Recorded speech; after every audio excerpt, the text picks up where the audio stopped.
ఆభరణాలు ఏమన్నా ఇమ్మంటావా అంటే, మనం ఆభరణాలు అడిగామనుకోండి, మెళ్ళ ఉండే పాము మన మీద వేస్తాడు. ఫణి కలాపో, ఆ పాములు మనం ఆభరణాలుగా ధరించలేము కదా. పోనీ బట్టలు కావాలి కదండి మనకి, బ్రహ్మాండమైనటువంటి లెనిన్ కాటన్ కావాలి, అది కావాలి, రేమాన్స్ షూటింగ్ కావాలి, అవి కావాలి, ఇవి కావాలి. నాకు తెలిసిన కంపెనీల పేర్లు ఏవో చెబుతున్నాను, వాళ్ళకి నాకు అగ్రిమెంట్ ఉందని అనుకోకండి. నాకు తెలిసినవేవో నేను చెబుతున్నాను, ఎటువంటి అడ్వర్టైజ్మెంటు కాదు ఇది. అందుకని పోనీ ఏదైనా షూటు బూటు పట్టుకెళ్ళి ఇద్దామా అంటే ఆయన ఏం కట్టుకుంటాడు, వసనం చర్మచ, గజ చర్మం తొడుక్కుంటాడు, పులి చర్మం కట్టుకుంటాడు. ఆ పులి చర్మమే మనకిస్తాడు. ఎలాగా పులి చర్మం కట్టుకోమంటే, గజ చర్మం కట్టుకోమంటే?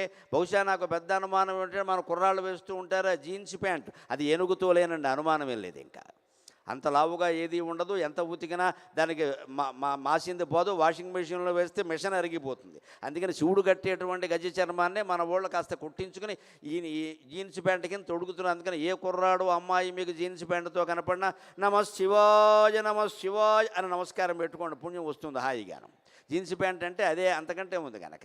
అందుకని గజ చర్మం పులి చర్మం ఉన్నాయి, అవి మాకిస్తావు, మాకెలా పనికొస్తే? మాకు కూడా నువ్వు అన్నం పెట్టలేవు, విషం తప్ప, ఆభరణం ఇవ్వలేవు, పాములు తప్ప, పోనీ గజ చర్మం మంచి వస్త్రాలు ఇవ్వలేవు, గజ చర్మం తప్ప.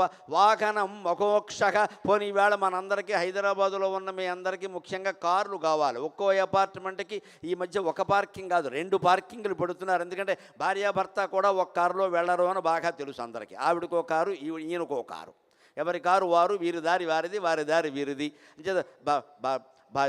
పైన పనసకాయ సామెత చెబుతూ ఉంటారే, తండ్రి గరగర, తల్లి పీచు పీచు, బిడ్డలు రత్నమాణిక్యాలని. తల్లి ఇటు పెడుతుంది, తండ్రి అటు పెడుతుంది, బిడ్డలు రాళ్ళు రప్పలో అవుతారు, అంతకంటే ఏం లేదు. ఇక్కడ ఎవరి దారి వారు చూసుకుంటారు, ఎవరి కారు వారిది.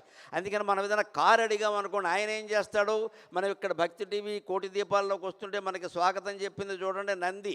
ఆ నందిని ఇస్తాడు ఆయన. నా దగ్గర ఇదే ఎద్దు ఉంది, దీనికే డ్యూటీ లేదు, ఊరికే జీతం ఇస్తున్నాను, వెళ్ళి వాడుకో అంటాడు. ఎద్దెక్కి మనం బతకగలమా? ఆయన బతికాడు కానీ.